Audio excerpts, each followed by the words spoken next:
प्रत्येकाचा नैतिक निर्णय जो आहे तो बदलण्याची क्षमता वाढवावं लागणार आहे, हे क्लिअर आहे.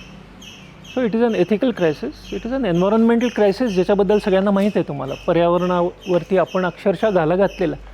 सोपं करून सांगायचं म्हणजे आपण पर्यावरणावरती मुघल आणि ब्रिटिश झालेलो आहोत. पर्यावरण लुटत आहोत. आणि जसे ब्रिटिश आणि मुघल आपल्या प्रजेला लुटायचे, तसे आपण मुक्या प्राण्यांना लुटतो. मग त्या मुक्या प्राण्यांना किंवा हे सगळे झाडं जी आहेत आपल्या आजूबाजूला, पंचमहाभूत आहेत, त्यांना सहन होत नाही इतकं आपण लुटतो आहे. म्हणजे they are ready to give up their life support systems.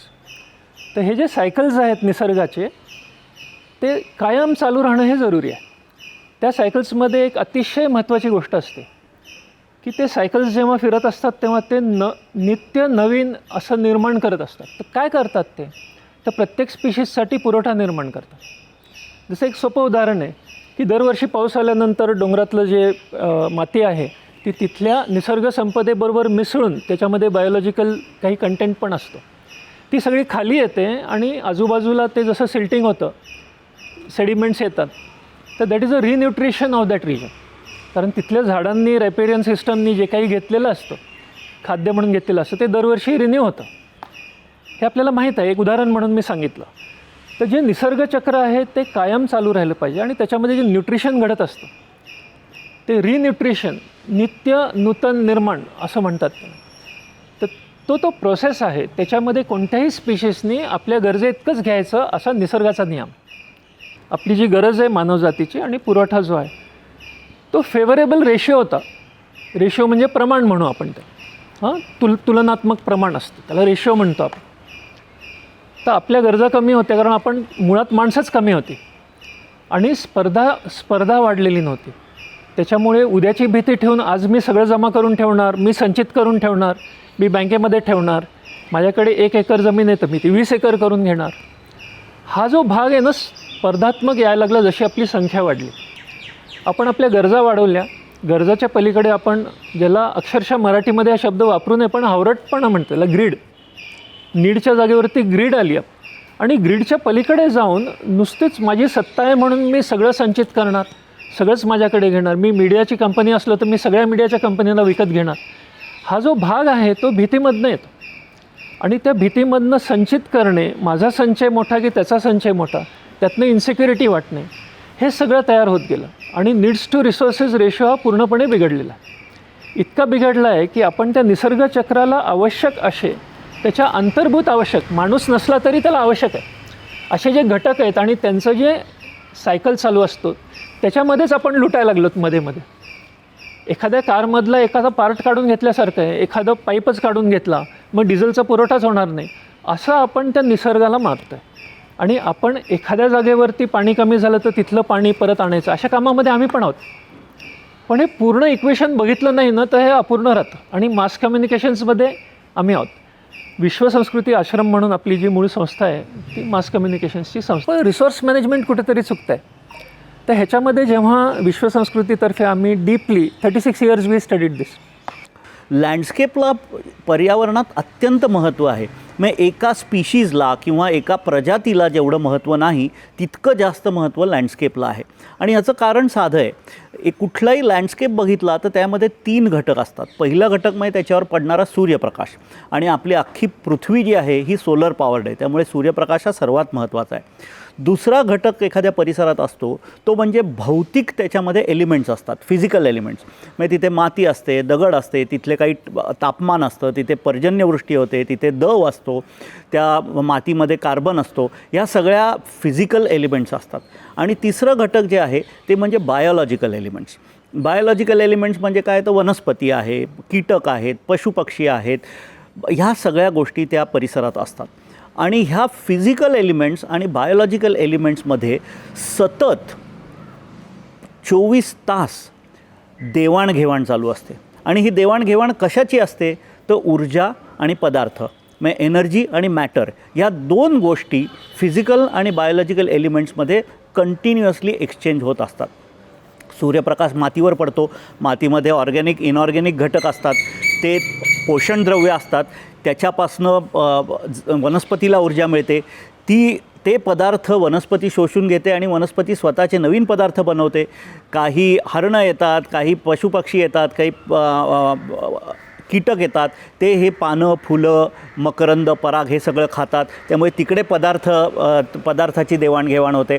आणि हे सगळं चालू असताना आपल्याला ह्या पदार्थाच्या देवाणघेवाणामधनं आपल्याला पारिस्थितिकीय सेवा किंवा निसर्ग सेवा म्हणजे इंग्लिशमध्ये इकॉलॉजिकल सर्व्हिसेस किंवा नेचर सर्व्हिसेस मिळत राहतात.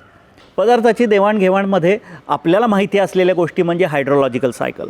याच्यामध्ये बाष्पीभवन होतं, ढग बनतात, ढगाचा पाऊस पडतो आणि परत फ्रेश वॉटर मिळतं. हे पदार्थाची देवाणघेवाण आहे. प्रायमरी फूड प्रोडक्शन म्हणजे शेती, हे पदार्थाची देवाणघेवाण आहे. कारण जमिनीतले पोषणद्रव्य येतात, वनस्पतीत जातात, वनस्पती आपण खातो, आपली विष्ठा, आपण मेल्यावरती आपण सगळं विघटन होतं, ते परत मातीत जातं. ही पदार्थाची देवाणघेवाण आहे. हे जर एखाद्या परिसरामध्ये थांबलं तर तो परिसर एकदम डिग्रेड होतो, म्हणजे त्याचं वाळवंटीकरण होत जातं, डेझर्टिफिकेशन म्हणतो. तर आपल्याला निसर्ग संवर्धनात हे लक्षात घेतलं पाहिजे की बायोलॉजिकल डायव्हर्सिटी म्हणजे जैवविविधता जर जोपासायची असेल तर सर्वप्रथम आपल्याला फिजिकल डायव्हर्सिटी जोपासायला लागते. फिजिकल डायव्हर्सिटीकडे आपण लक्ष देत नाही. डोंगर आपण सपाट करतो, तिकडे खाणी खणतो, नद्याचे चॅनेल वळवतो, तिकडे काठांवरती सिमेंट कॉन्क्रीट करतो, झरे बंद करतो, झऱ्याचे तिकडे सिमेंटीकरण करून टाकतो, सपाटीकरण. शहरामध्ये तर प्रचंड सपाटीकरण होतं. म्हणजे फिजिकल डायव्हर्सिटी शहराची शून्य करून टाकतो आपण. जेव्हा फिजिकल डायव्हर्सिटी आपण शून्य करतो तेव्हा बायोलॉजिकल डायव्हर्सिटीचे अधिवास नष्ट होतात, आसरे नष्ट होतात, आडोसे नष्ट होतात आणि मग तिथे काही ठराविकच प्राणीजीव यायला लागतात. म्हणजे आता शहरात बघितलं आपण तर घारी भरपूर दिसतात, कावळे खूप दिसतात, कोकीळ दिसते ज्याचा आत्ता तुम्हाला आवाज येतो आहे, मैना आहेत. पण फ्लाय कॅचर्स दिसतात का? ग्रेट पाईड हॉर्नबिल्स दिसतात का? व्हल्चर्स दिसतात का? ह्या सगळ्या सजीवसृष्टी दिसेनाशी होते. याचं कारण काय आहे? तर फिजिकल डायव्हर्सिटी गेली की तिकडची बायोलॉजिकल डायव्हर्सिटी म्हणजे प्रायमरी प्रॉडक्टिव्हिटी ज्याला म्हणतो की वनस्पती हे एकच असं पृथ्वी तलावर आहे की जे स्वतःचं अन्न बनवू शकतं. तुम्ही आणि मी आपलं अन्न बनवू शकत नाही. वनस्पती स्वतःचं अन्न बनवू शकतात म्हणून त्यांना चालायला लागत नाही. ते एका जागी रुजलेले असतात. ह्याच्यामुळे म्हणजे जर फिजिकल डायव्हर्सिटी बदलली तर तिकडची बायोलॉजिकल म्हणजे तिकडची वनस्पती बदलते आणि वनस्पती बदलली किंवा कमी झाली किंवा घटली की सजीवसृष्टी घटते. त्यामुळे हे पूर्ण चक्र जे आहे हे आपल्याला लक्षात घेतलं पाहिजे. झाडे लावा झाडे जगवा हे म्हणायला सोपं आहे, करायला सोपं आहे. झाडे जगवता पण येतील, पण नुसतं झाडं लावून निसर्ग संवर्धन होणार नाही. ह्याच्यासाठी परिसरशास्त्राचा अभ्यास अत्यंत महत्त्वाचा आहे आणि ही गोष्ट आम्ही इकॉलॉजिकल सोसायटी थ्रू करतो. नदीच्या समस्या काय आहेत हे जेव्हा आपण बघतो किंवा विचार करतो, आपण असं म्हणतो की माणसांनी नदी घाण केली आहे. म्हणजे आपण नदीमध्ये वैयक्तिकरित्या कचरा टाकतो का? तर नदीचे इश्यूज काय काय आहेत ते जर आपण थोडक्यात बघितलं तर घनकचरा नदीमध्ये जातो. तो नदीमध्ये येतो कसा? तर नदीला मिळणारे जे वेगवेगळे नैसर्गिक प्रवाह आहेत जे डोंगरावरून नदीपर्यंत मिळतात आणि ती नदीची नाळ असते. डोंगरावरून वाहत येणारं पाणी नदीला जिवंत ठेवण्यासाठी हे पावसाळी प्रवाह तयार होतात आणि त्याच्यामध्ये त्याच्या खाली हे प्रवाह भूमिगत झरे पण तयार करतात. तर ह्या भूमिगत झऱ्यांचं संवर्धन आणि संरक्षण करणं आवश्यक आहे. पण हे भूमिगत झरे बंद होतात जेव्हा आपल्यासारखे लोक माहिती नसताना वाटेल त्या ठिकाणी जेव्हा आपण इमारतीचे पाये खोदतो, खणतो, त्यावेळेस हे झरे बंद होतात. नदीचे प्रवाह कित्येक ठिकाणी बांधकाम करताना वळवले जातात किंवा बुजवले जातात. यामुळे जे नदीपर्यंत पोचणारं पाणी आहे ते नदीला मिळत नाही. आणि मग होतं काय की आपण आपल्यासारखे चांगले लोक जर नदीवर लक्ष देत नसतील तर तिथे वेगवेगळ्या अवैध गोष्टींना वाव मिळतो. कारण नदीकाठी कुणीच जात नसतं. आपण जातो केव्हा नदीजवळ? गणपती विसर्जनाच्या वेळी किंवा एखाद्या घरामध्ये काही विधी असेल, एखाद्या व्यक्तीच म्हणजे ती गेलेली असेल किंवा मृत झालेली असेल तर त्यानंतरच्या विधीसाठी आपण नदीवर जातो किंवा गणेश उत्सवासारख्या अशा प्रसंगाला जातो. म्हणजे आपण नदीवर आघात करायला जातो, नदीसाठी काहीही करायला जात नाही. आणि जोपर्यंत ही आपली जी मानसिकता आहे ही बदलणार नाही तोपर्यंत नदीची अवस्था बदलणार नाही आहे. तसंच काही प्रकल्प जसं नदी काठ सुशोभीकरण यासारखे प्रकल्प शासन आणि प्रशासनातर्फे राबवले जातात. हे सुद्धा नदी काय आहे हे जाणून न घेता, कारण आपण फक्त मनुष्य प्राणी म्हणून स्वार्थाने नदीकडे बघत आलेलो आहे की जे नदी देते ते फक्त काढत राहायचं आणि मग जे आपल्याला नको आहे झालं गेलं गंगेला मिळालं हे म्हण जी आपली आहे ना त्याच्यामध्ये सगळं आहे की जे सगळं आहे ते सोडून द्या पाण्यामध्ये, ते आपली नदी करेल काय करायचं ते. ह्या आपल्या संपूर्ण वागणुकीमुळे किंवा वर्तणुकीमुळे नदीवर हे वेगवेगळे आघात व्हायला लागलेले आहेत. आणि त्याचं कारण जर आपणच असू तर आपल्यापासून ते आघात कमी कसे करता येतील ह्यासाठी प्रयत्न नक्कीच करायला हवा. माझं पर्यावरण मस्त आहे, चांगली झाडं आहेत, भरपूर आहेत, पक्षी भरपूर आहेत. सकाळी 4:30 वाजता दयाल बाबू गायला सुरुवात करतात. दयाल नावाचा एक पक्षी आहे, तो 4:30ला गातो. मग त्याचा सूर त्यांनी लावला की मग नाचण बुवा येतात, ते आवाज सुरू करतात. ते तर शिट्ट्या इतक्या धमाल मारतात, एक नाचणची शिट्टी एकसारखीच असते. आणि दयाल मात्र वेगवेगळ्या सुरात गातो. मग कोकिळ बुवा रात्री 12पर्यंत सुद्धा लावून बसलेले असतात सूर. खारीबाई येतात. असे सगळे माझ्याबरोबर वी लिव्ह इन रिलेशन. नवीन भाषेत बोलायचं झालं तर लिव्ह इन रिलेशन. माझी 2 मांजरं आहेत, शिवाय माझ्या छतावर 2 पिल्लं आणि त्यांची आई राहते. छान आहे असं. मुख्य म्हणजे वीज नाही, त्यामुळे टी व्ही नाही. मग तुमचा वेळ कसा जातो हा नवीन पिढीला प्रेरणारा प्रश्न आहे. वेळ कसा जातो, पण टी व्हीशी नव्हता ना. 72-73 साली टी व्ही कुठे होता, मग लोकांचा वेळ जातच होता ना. वेळ छान जातो कारण आपल्याजवळ लिहायला वाचायला खूप आहे, पुष्कळ आहे, वेळ पुरत नाही. माझ्या मैत्रिणीशी मी बोलत होते, ती म्हणाली कितीतरी सजीव उपद्रवी असतात, हत्तीसुद्धा उपद्रवी असतात. म्हटलं थांबा, चुकलात, सगळ्यात उपद्रवी माणूस आहे. मग मला एकदम स्फूर्ती आली आणि मी लेख लिहायला सुरुवात केली. झाडं तोडा, झाडं तोडा. आता झाडं लावा, झाडं लावा. कुठली लावा ते नक्की नाही. आणि हे अगदी शाळकरी मुलांपर्यंत पोचलं आहे. कशा लावीत झाडं, त्यातनं ऑक्सिजन मिळतो. त्यात काय आपण सिलेंडर घेऊन जाऊ. अरे करोनाच्या काळात कळलं ना ऑक्सिजन नसेल तर काय होतं. आणि असं हिशोब केलेला आहे की एका माणसाला हॉस्पिटलचं नॉर्मल हॉस्पिटलसाठी जे मोठं सिलेंडर लागतं तसे 3 सिलेंडर दररोज इतका ऑक्सिजन माणसाला लागतो. आज फुकट मिळतं म्हणून त्याची किंमत नाही आहे आपल्याला. पाणी मात्र आपण बाटल्यामधनं घेतो. एका सिलेंडरची किंमत काही वर्षापूर्वी 700 रुपये होती. आज तर किती झाली, समजा 700च राहिली तरी 7×21 एका दिवसाला 2100 रुपये जर ऑक्सिजनसाठी वापरले तर खायचं काय. आणि आपलं ठीक आहे, कुत्र्या मांजरांनी काय करायचं, जनावरांनी काय करायचं, त्यांनी पण ऑक्सिजन सिलेंडर घेऊन जायचे. शाळेतल्या एका मुलाने आमच्या मैत्रिणीने सांगितलं पाणी नसेल तरी चालेल, आपण कोका-कोला पिऊ. ते म्हणाले शेती पण नको. मग म्हटलं काय करायचं. शास्त्रज्ञांनी असे कॅप्सूल काढाव्यात, आवश्यक तेवढे घटक की तुम्हाला दररोजच्या चलनवलनासाठी किती हवेत, किती कार्बोहायड्रेट हवे, किती प्रोटीन्स हवे, किती त्याच्यात भरायची आणि ती कॅप्सूल घ्यायची. पण एक पोट भरणं नावाची एक मानसिक अवस्था असते, त्याचं काय म्हटलं, कॅप्सूल एवढीच असते. मग पोट भरण्याची मानसिक अवस्था ते त्याच्यासाठी पण कॅप्सूल काढा. आपली बोलती बंद. हे इतके जर टेक्नोफिलिक लोक असतील तर मी यांना काय उपदेश करणार आणि का करावा. तेव्हा माझं छान आहे. एकला चालो रे, रवींद्रनाथ टागोर म्हणाले तसं. एकट्याने चाला काय, चल केला चल केला. हां, पहिला आर रिफ्यूज, म्हणजे या लक्ष्मी रोडवर एक बाई राहते. तुम्ही जोगेश्वरीकडनं येता तिथे वाटेत एक दुधाचं केंद्र आहे. ती बाई लक्ष्मी रोडहून त्या दुधाच्या केंद्रात सकाळी स्कूटरवरनं येते.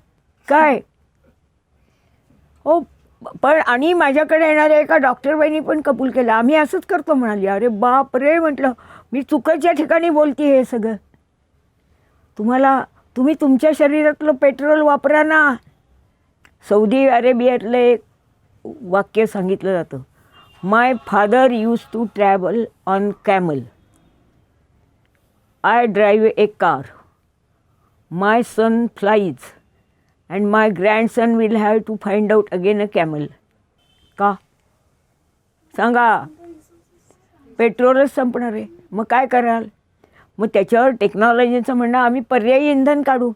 रिफ्यूज, नकार द्या. केमिकल्स वापरू नका घरात, म्हणजे नाहीतर DDT मारा किंवा डायएल्ड्रिन नावाचं एक असतं ते मारा. पण त्यांनी किती हे होतो पर्यावरणात, किती, कारण पर्यावरणातला एखादा घटक जरी तुम्ही बाजूला केलात तरी त्याचा दुष्परिणाम खूप असतो. तेव्हा DDT वापरू नका घरात. मासं काय रे, डासांसाठी एक कासव छाप अगरबत्ती वापरतात, ती वापरू नका. प्लास्टिक वापरू नका. रिफ्यूज.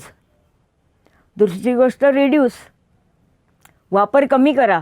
10 खोल्यांचा ब्लॉक आहे, सगळ्या खोलीतले दिवे जळतात, सगळ्या खोलीतले फॅन जळतात, कशासाठी? आणि इकडे म्हणायचं वीज कमी कर, लोड शेडिंग झालं तर कसं व्हायचं? अरे पण तुम्ही ज्या खोलीत आहात तिथेच करा ना. काय तुमचं आहे तेवढे दिवे आणि पंखा ठेवा. एका ठिकाणी मी व्याख्यानाला गेले, एवढीच खोली होती, त्यात 6 ट्यूब्स होत्या आणि 4 पंखे होते. म्हटलं एवढे आणि माणसं किती होती? 10 ते 12. म्हणजे एवढे हवेत. रिड्यूस, कमी करा वापर. नळ बादलीत सोडायचा आणि ती बाई पाणी ते नळ सुरू असतानाच कपडे कसे धुतीये, भांडी कशी धुतीये, काही लक्षच नाही द्यायचं. उद्या पाणी जाणार की घरातल्या नैवेद्याच्या वाटीसकट सगळे पाण्याची भांडी भरून ठेवायची आणि दुसऱ्या दिवशी ते पाणी शिळं झालं म्हणून ओतून द्यायचं. पाणी शिळं कधीच होत नाही. तसं पाहिलं तर जगाच्या शेवटी सुरुवातीला जे पाणी तयार झालं आहे तेच सगळं पुनर्चक्र भवन होत असतं. पाण्याची वाफ, वाफेचे ढग, ढगाचा पाऊस, परत तेच पाणी, वाफेमुळे ढग. तेव्हा पाणी शिळं कधी होणारच नाही आहे. आणि दुसरं म्हणजे पाणी तर वाचवा.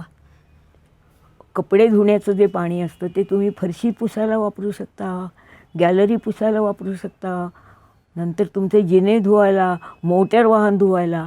इतकंच काय, कपडे धुतलेलं जो पाणी असतं त्याच्यात भरपूर नायट्रेट्स आणि फॉस्फेट्स असतात. झाडाला जर घातली तर झाडं चांगली वाढतात. मोरीत शेवाळ्या वाढतं, ते कशामुळे वाढतं? त्या फॉस्फेट्स आणि नायट्रेट्स त्यांना पोषक आहेत. वापरा ना ते तिथे. तर रिड्यूस, रियूज पण आला ह्याच्यात. पुनर्वापर करा. असा कितीतरी गोष्टीचा पुनर्वापर करता येतो. कपड्यांचा, एका बौद्ध भिक्षूची गोष्ट आहे. तो गौतम बुद्धाकडे गेला आणि म्हणाला, माझं हे चिवर म्हणजे त्यांचं वस्त्र जुनं झालं आहे. तो म्हणाला, बघू, हां झालं आहे बरं का. बुद्ध म्हणाला, मग आता मी तुला नवीन देतो, तू ह्याचं काय करशील? मी याचा पंचा करीन. मग नंतर काय करशील? मी याचं पायपुसणं करीन. मग काय करशील? मग त्याच्या वाती पण होऊ शकतात. वाती मी जाळू शकेन. रियूज, नाहीतर रिसायकल. कागद, काच, हे सगळं रिसायकलिंगला द्या. Refuse, reduce, reuse, recycle, restore. म्हणजे जे गेले त्यांना परत बोलवा, जे घालवले त्यांना परत बोलवा. काही प्राणी गेले ते गेले. पॅसेंजर पिजन नावाचा एक पक्षी होता अमेरिकेत. 1824 वगैरे साली एका माणसाने 3 किलोमीटर लांबीचा थवा बघितला उडताना त्या पक्ष्यांचा. ऑडुबोन नावाच्या माणसाची गोष्ट आहे. 1924 साली ते अमेरिकेत एकही पॅसेंजर पिसेज नाही. मारलं सगळं. कशासाठी? त्याच्या पिसापासून छान गाद्या होतात. चिमण्या अगोदर घालवल्या, आता तर चिमण्यांना राहायलाही जागा नाही म्हणून स्पॅरो डे करावा लागतो. का? तर पूर्वीच्या घरांना असे वळचण असायची, म्हणजे खोबणी असायच्या. त्या खोबणीतनं चिमण्या घरटी बांधायच्या. त्यांना राहायलाच जागा नाही तर ते अंडी कुठे घालणार आणि चिमण्या कशा वाढणार? चीनमध्ये तर असं सांगितलं, चिमणी मारा आणि एक काय त्यांचं नाणं घेऊन जा. सगळ्या चिमण्या मेल्या. आणि मग आता किडे आले, टोळझाड आली. आता टोळझाड कोण मारणार? मग आता परत चिमण्या वाढवा. तेव्हा रिस्टोर म्हणजे यू कॉल देम बॅक. चेन्नईच्या किनाऱ्यावर मॅनग्रोव्ह म्हणजे खाजणवनं खूप होती, ती काढून टाकली, बिल्डिंग्स बांधल्या. आणि सुनामी जी आली 6 साली, तर त्याचं इतकं नुकसान झालं. शेवटी तिथल्या लोकांनी सांगितलं, भिंती नका बांधू समुद्राचं पाणी अडवायला, परत खाजणवनं लावा. म्हणजे आपण काहीतरी वेगळा करतो प्रकार आणि त्याचा प्रचंड परिणाम होतो, हे अजून आपल्याला कळत नाही. आणि शेवटी रिस्पेक्ट म्हणजे मागे वळून पहा काय झालं आहे, तुम्ही काय घाण करून ठेवली आहेत. तेव्हा respect whatever we had in the past, our customs, ते रिस्पेक्ट करायला हवं, त्याचा आदर करा ना.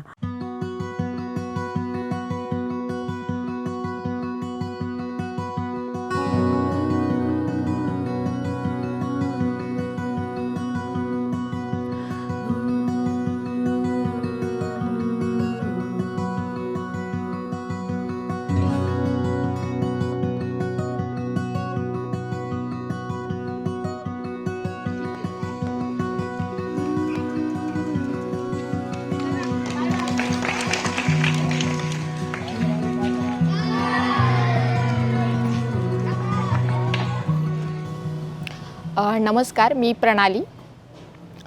मी मूळची यवतमाळ जिल्ह्यातील आहे. पुणवट माझगाव वणी तालुका, अगदी ग्रामीण भागातील आहे आणि शेतकरी कुटुंबातील. आईवडील गावाकडे माझे शेती करतात आणि माझं शिक्षण 10वीपर्यंत गावाकडेच झालं आणि पुढचं शिक्षण घेण्यासाठी मी चंद्रपूर शहरात गेली. आपल्याला माहिती आहे चंद्रपूर शहर हे प्रदूषणामध्ये पहिल्या क्रमांकावर येते. अशा शहरात माझं सोशल वर्कमध्ये ग्रॅज्युएशन झालं आहे. आणि त्यानंतर मला काही शिकत असताना प्रश्न पडत होते आणि त्या प्रश्नांचा शोध घ्यावा असं सतत वाटत होतं. घरी जरा शेती असल्या कारणाने आपल्याला सध्या माहिती आहे की शेतीतले बदल किती मोठ्या प्रमाणात होत चालले. त्याचं कारण पाहायला गेलं तर हे क्लायमेट चेंज आणि दिवसेंदिवस क्लायमेट चेंज जसं जसं बदलत चाललं आहे त्यामुळे आपल्या हेल्थवर आणि डायरेक्ट शेतीवर इम्पॅक्ट होताना पाहतो आहे. आणि हे जेव्हा मला शिकत असताना रिअलाईज झालं तेव्हा मला असं कुठेतरी वाटलं की हे का होत आहेत बदल. आणि मधातच कोरोना आला. खरं तर कोरोनाने आपल्या सर्वांवरती राज्य केलं आहे. म्हणजे न दिसणारा कोरोना अगदी आपल्या सर्वांना कॉन्क्रीटच्या जंगलामध्ये बंद केलं आहे. त्याचं कारणही असंच की आपण सर्वांनी आज ऑक्सिजन देणारी जे काही आहे जंगलं काटत चाललो आहे आणि त्या ठिकाणी आपण बिल्डिंग्स आणि फक्त कॉन्क्रीटचं जंगल उभं करत चाललो आहे. अशा काळात खरं तर मी म्हणते की कोरोना आपल्या सर्वांना शिकवायला आलेला आणि त्यातनंच प्रेरणा घेत मला कुठेतरी जाणीव झाली आणि मला वाटलं बाहेर निघावं. 20 ऑक्टोबर 2020 रोजी मी सायकल घेतली आणि महाराष्ट्र फिरायचं म्हणून असं ठरवलं. पण फिरताना असं काही खूप ठरवलं नव्हतं की पुढे कसं असेल काय असेल, खाण्याचं माहिती नाही, निघताना पैसे घेऊन निघाले नाही. पण मला माझ्या आतले काही प्रश्न शोधायचे होते. जी आत्ताची गरिबमिरीची दरी, त्यातल्या त्यात जे पर्यावरणाचं आपण खूप मोठ्या प्रमाणात नुकसान करतोय, का करतोय, धावतोय नुसतं पडतोय, पण कशासाठी, या सर्व गोष्टींचा शोध म्हणून मला महाराष्ट्र समजून घ्यायचा होता, पाहायचा होता आणि तसेच निघाले. आणि मग लोक मला भेटत गेली, मदत करत गेली. आणि पर्यावरण हा विषय खूप व्यापक आहे, तो लगेच समजण्यासारखा नाही आहे.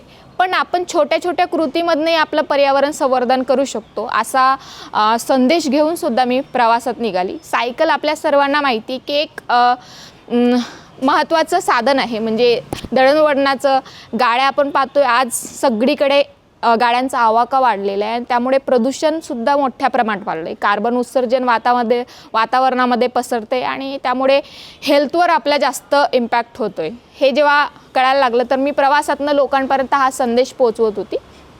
की लोकांनी जास्तीत जास्त सायकल वापरावी, म्हणजे डेली यूजसाठी. 2 किलोमीटर जायचं असेल तरी आपण आता गाडीच घेऊन जातो. तर मग अशा वेळी जर आपण गाडीचा वापर टाळला तर नक्कीच आपण आपल्या जे वातावरण आहे ते शुद्ध ठेवू शकतो, प्रदूषण कमी करू शकतो. आणि महत्त्वाचं काय तर सायकलच्या माध्यमातून व्यायाम होतो. आणि आज गाडीवर बसून आपण जे काही ट्रॅव्हलिंग करतो आहे आपल्या शरीराची हालचालच होत नाही. म्हणून आपण बघतोय की 100 वर्ष पूर्वीचे लोक जगणारे आता 50 वर्षच जगत आहेत. आणि जे काही पैसा कमवतोय तो अर्धा आपला हॉस्पिटलमध्ये जातोय. तर याचा कुठेतरी विचार झाला पाहिजे. हा संदेश घेऊन लोकांपर्यंत पोहोचत होती. आणि पैसा वाचतो, त्यातल्या त्याच फॉसिल इंधनाची बचत आपण करू शकतो, ह्या ज्या गोष्टी आहेत त्या लोकांपर्यंत पोहोचवत होती. शाळा, कॉलेज, शेतकरी लोक यांच्याशी बोलत जात होती. आणि असं करताना मलाही खूप शिकायला मिळालं. एक मुलगी म्हणून एकटीचा प्रवास होता. खरं तर माझ्यासोबत कुठले वाईट प्रसंग असे वगैरे घडलेले नाही, किंवा मी मुलगी मुलगा असा भेद न ठेवता माणूस म्हणून प्रवास करत होते. पण ह्या गोष्टी प्रवास करत असताना अनेक लोकांनी माझ्या प्रवासातून शिकण्याचा सुद्धा प्रयत्न केला. सायकल चालवायला सुरुवात केली, झाडं लावायला सुरुवात केली. 14 महिने प्रवास केलेला मी.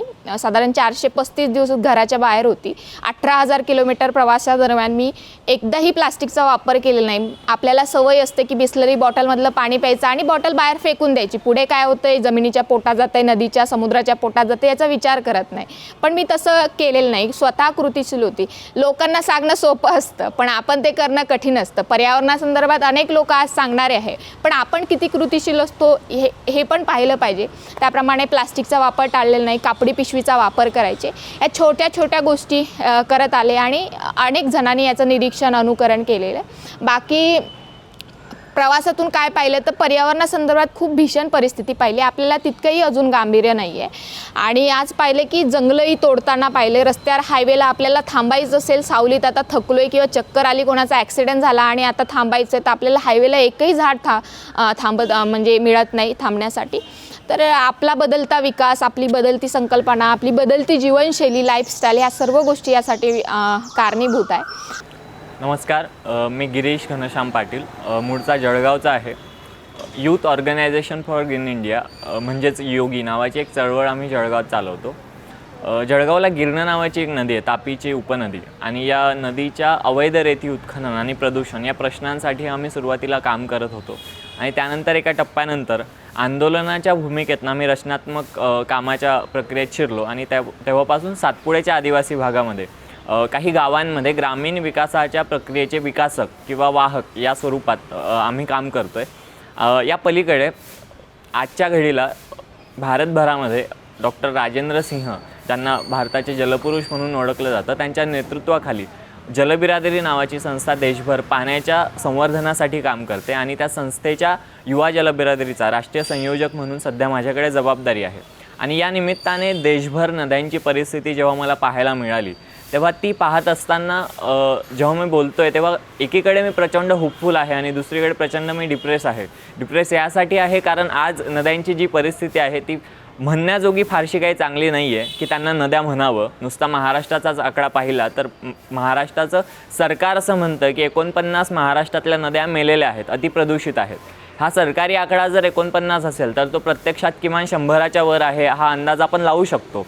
आणि कुणाच्या अंदाज लावण्याची गरजच मुळात काय आहे, आपण कोणत्याही नदीच्या काठावर जाऊ तर आज त्या नदीपेक्षा त्या नदीतलं सिवेज जास्त आपल्याला दिसतं आहे. आणि अशा परिस्थितीमध्ये आपली तरुणाई काय करते असा प्रश्न जेव्हा येतो, कारण आत्तापर्यंत जे काही होत होतं त्या आधीच्या पिढीला जबाबदार धरून आपण चालत असलो तरीसुद्धा आज आपल्याला जगायचं आहे. आणि आज आणि उद्याच्या प्रश्नासाठी आपल्यालाच काहीतरी करावं लागेल हा उद्देश समोर ठेवून बरीच लोक प्रयत्न करत आहे असंही मला एकीकडे दिसून आलं. म्हणजे आता नुकतेच केरळमध्ये आमच्या एका परिषदेचा रिपोर्ट मी जेव्हा वाचत होतो तेव्हा लक्षात आलं की तिथं काही तरुणांची मंडळी फार सुंदर असं एका नदीवर काम त्यांनी उभं केलं आहे. आम्ही गिरणा नदीच्या काठावर आंदोलनाच्या स्वरूपात होतो, आता शासकीय समन्वयाच्या मार्गाने. कारण जेव्हा शासन सोबत आलं आहे तेव्हा शासनाच्या समन्वयाने हे काम करावं या प्रक्रियेतनं आम्ही जातो आहे.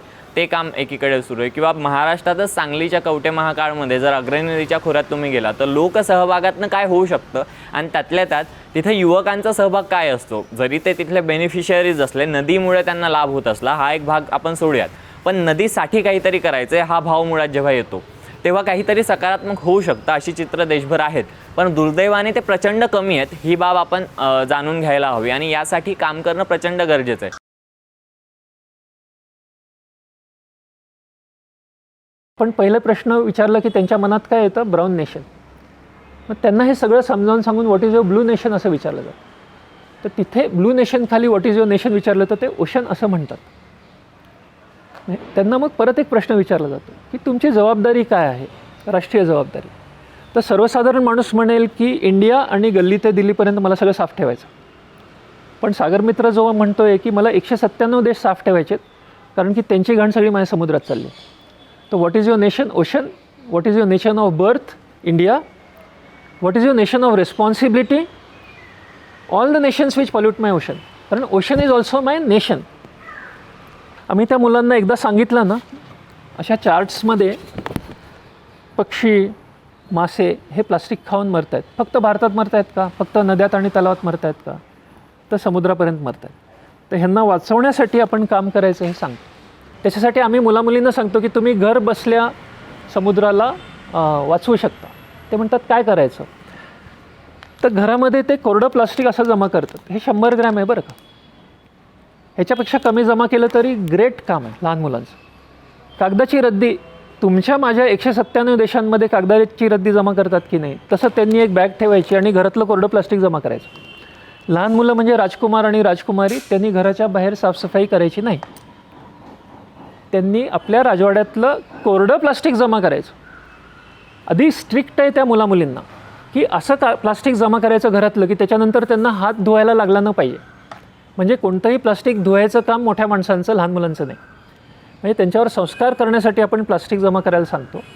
ते प्लास्टिक जमा करतात, शाळेमध्ये अशी मुलं आणून देतात. 1000 मुलांची शाळा असेल तर माझ्या कार एवढा ढीग तयार होतो प्लास्टिकचा. ते प्लास्टिक आम्ही विकत घेतो.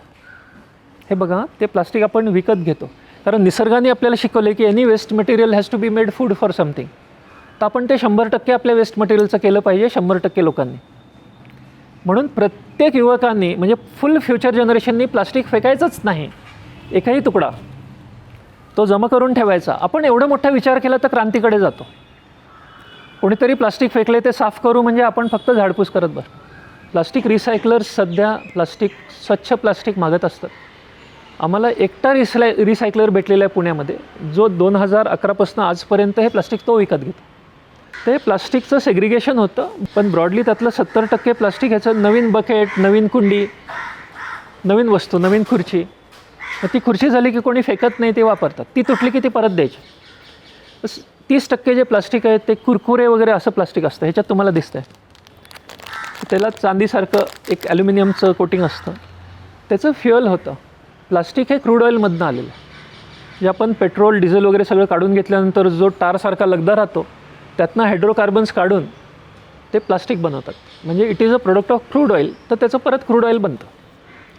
तर आता नेहमी प्रश्न विचारला जातो की लोक काय करू शकतात, म्हणजे मी माझ्या घरातनं काय करू शकतो. अनेक गोष्टी करू शकतो. पहिलं म्हणजे मी माझ्या घरामध्ये वापरली जाणारी रसायनं कमी करायची. मी टूथपेस्ट वापरतो त्याच्याऐवजी दंतमंजन वापरता येतं. साबण वापरतो त्याच्याऐवजी रिठा किंवा अशा काही उठणं वापरता येतं. कपडे धुवायचा साबण कमी करता येतो. अशा गोष्टी करता येतात.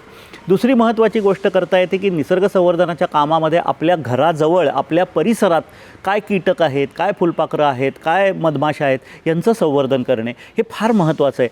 तर इथे जागोजागी आम्ही पडलेले आंबे तसेच ठेवलेले आहेत किंवा बेलफळ आमच्याकडे पडतात, उघडी होऊन पडतात, ती तशीच ठेवतो आम्ही तिकडे.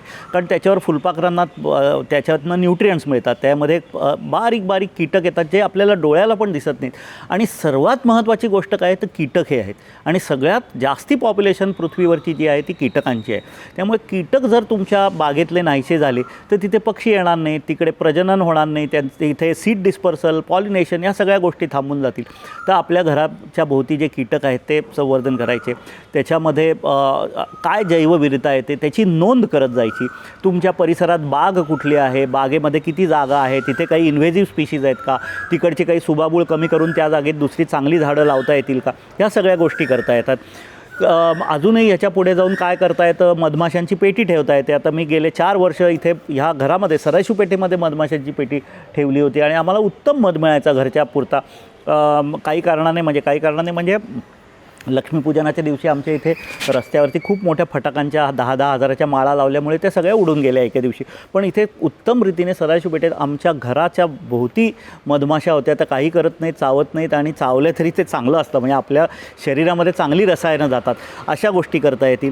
निसर्ग संवर्धनात काम करताना जनजागृती करणं, नदीबरोबर काही असोसिएट होतं. आता पुण्यामध्ये जीवित नदी ही संस्था आहे, सागर मित्र विनोद बोधनकरांची संस्था आहे. ह्या सगळ्या संस्था खूप काम करत आहेत. इकॉलॉजिकल सोसायटी आमची काम करते, तर ह्याच्यामध्ये काम करणं आहे. इकॉलॉजिकल सोसायटीचा आमचा अभ्यासक्रम आहे, त्याच्यामध्ये भाग घेणं, अशा सगळ्या गोष्टी नक्कीच तुम्हाला स्वतःसाठी करता येतात. सायकल वापरणं, आता आपली प्रणाली म्हणून जी मैत्रीण आहे ती सगळीकडे सायकल वापरते. आम्ही तर माझ्या घरात 3 सायकली आहेत, आम्ही 3 जण आणि आम्हाला प्रत्येकाला 1 सायकल आहे. आम्ही गावामध्ये सगळीकडे सायकल वापरतो. सायकल वापरणं हे उत्तम आहे. पार्किंगला कटकट नाही, तुम्हाला व्यायाम होतो, तुम्हाला पेट्रोलचे पैसे खर्च वाचतात, ह्या सगळ्या गोष्टी आहेत. तर सायकलीपासून सुरू केलं. पब्लिक ट्रान्सपोर्ट वापरतो, मी कित्येक ठिकाणी पब्लिक ट्रान्सपोर्ट वापरतो आणि वापरून तिकडे फीडबॅक देतो. म्हणजे मनपाला सांगतो की इथे इथे ही सेवा कमी आहे, इथे करायला पाहिजे. आपण जर मनपाशी संवाद साधला नाही ना, तर मनपाला कळणारच नाही की तुम्हाला काय हवं आहे. नाहीतर ते त्यांच्या बाजूनी करत बसतील. ते इकडनं सदाशिव पेठेतनं रूट देतील कुठेतरी तिसरीकडे, जिथे मला जायचंच नाही आहे. पण इथल्या सदाशिव पेठेच्या लोकांना जर युनिव्हर्सिटीमध्ये रोज जायचं असेल तर आमच्या तिकडच्या बसेस वाढवा, असं आपण फीडबॅक कंटिन्युअसली आपल्या शासनाला द्यायला पाहिजे, प्रशासनाला. हे महत्त्वाचं आहे. आणि आपल्याला पब्लिक ट्रान्सपोर्ट वाढवणं ह्याच्यासाठी काय करता येईल हे बघा. तर ते निसर्ग संवर्धनाचंच काम आहे. मी असं नका समजू की फक्त झाडं लावली तर निसर्ग संवर्धन होतं. आपण पेट्रोल जाळलं नाही तरी निसर्ग संवर्धन होतं. पाणी स्वच्छ ठेवलं तरी निसर्ग संवर्धन होतं. रसायनं वापरली नाही तरी निसर्ग संवर्धन होतं. कीटक जोपासले तरी निसर्ग संवर्धन होतं. त्यामुळे निसर्ग संवर्धनाची तुमची व्याख्या वाढवा. तुम्ही पूर्ण परिसरशास्त्राचा विज्ञानाचा अभ्यास करून मग निसर्ग संवर्धन म्हणजे काय विचार करा. आणि प्रत्येक गोष्टीत काम करायला लोकांची कमी आहे. झाडं लावा झाडं जगवायला खूप लोक आहेत. आज तुम्ही झाडं लावा झाडं लगवायचा उपक्रम ठेवला रविवारी तर लिटरली हजारो पुणेकर सगळीकडे येतील. पण तुम्ही जर म्हणाला की कीटकांना आपण संवर्धन करू, फुलपाखरांचं संवर्धन करू, तर फार कमी येतील. तर तिथे लोक पाहिजेत आपल्याला. सायकल चालवा म्हटलं तर फक्त रविवारी चालवणारी खूप लोक आहेत, पण रोज वापरा म्हणणारी तर कमी आहेत. तर ते मूव्हमेंट चालू करा. तर अशा अनेक गोष्टी तुमच्या they are limited by your imagination. तुम्ही विचार करा, एकत्र या आणि एक नेहमी लक्षात ठेवा की निसर्ग संवर्धनात कलेक्टिव्ह विजडम ऑलवेज मॅटर्स. मी एकटा योगदान देतो, पण आपल्या सगळ्यांना काय विचार करतो आणि मग कसं संवर्धन करतो हे फार महत्त्वाचं आहे. आमच्या इथे भरपूर मोठी मोठी झाडं आहेत. मेनली 3 मोठे मोठे आंब्याचे वृक्ष आणि एक मोठा अशोकाचा वृक्ष आहे. त्याचं भरपूर पालापाचोळा जानेवारी महिन्यापासून जो पडायला सुरुवात होतो तो ऑलमोस्ट मे एंडपर्यंत पडत राहतो. त्यामुळे बऱ्याच लोकांना आता जरी कचरा उचलणं बंद झालं आहे मनपाकडनं, तरी पण लोक कॉम्पोस्टिंग घरी करत नाहीत, असंही खूप ठिकाणी पाहिलेलं आहे. पण आमच्या इथे जो सगळा कचरा पडतो तो आम्ही 100% कॉम्पोस्ट करतो. त्याच्याबरोबर आमचं पूर्ण घरातला जो ओला कचरा असतो तो सुद्धा त्याच्यामध्ये त्याचं खत होतं. आणि आत्ताच ह्या गेल्या वर्षभरामध्ये पूर्ण जे वर्षभरातला जो काय ओला कचरा आमच्या इथे गोळा झाला तो पिट्समध्ये घालून आम्ही वर्मी कंपोस्ट तयार करतो. ते 900 किलो कंपोस्ट तयार झालं माझं. आणि ते मी असं फ्रीमध्ये पण काही काही जणांना ज्यांना हवं असेल त्यांना देते आणि विकते सुद्धा. आणि मला सुद्धा इथे बागेमध्ये त्याचा उपयोग होतो. त्यामुळे सगळ्या लोकांनी जो काय आपला जरी पाल्यापाचोळ्याचा कचरा असेल तर 100% कंपोस्टिंग करायलाच पाहिजे. आणि इवन आपला जो घरातला नुसता ओला कचरा असतो त्याचं कुंडीमध्ये वगैरे किंवा मोठ्या पॉट्समध्ये सहज कंपोस्टिंग करता येतं. ते सगळ्यांनी केलं पाहिजे. आपल्याला केल्यानंतर त्याचा खूप आनंद मिळतो की आपण त्याच्यापासून काय तयार केलं आहे. कारण त्याला ब्लॅक गोल्ड म्हणतात जे कंपोस्ट तयार होतं त्याला. आणि खरंच त्याला सुंदर मातीचा वास येतो. तर त्याला ते सगळ्यांनी करायला पाहिजे. हम लोग ऐसे दीवाने दुनिया को बदल कर मानेंगे, मंजिल को पाने आए हैं, मंजिल को पाकर मानेंगे.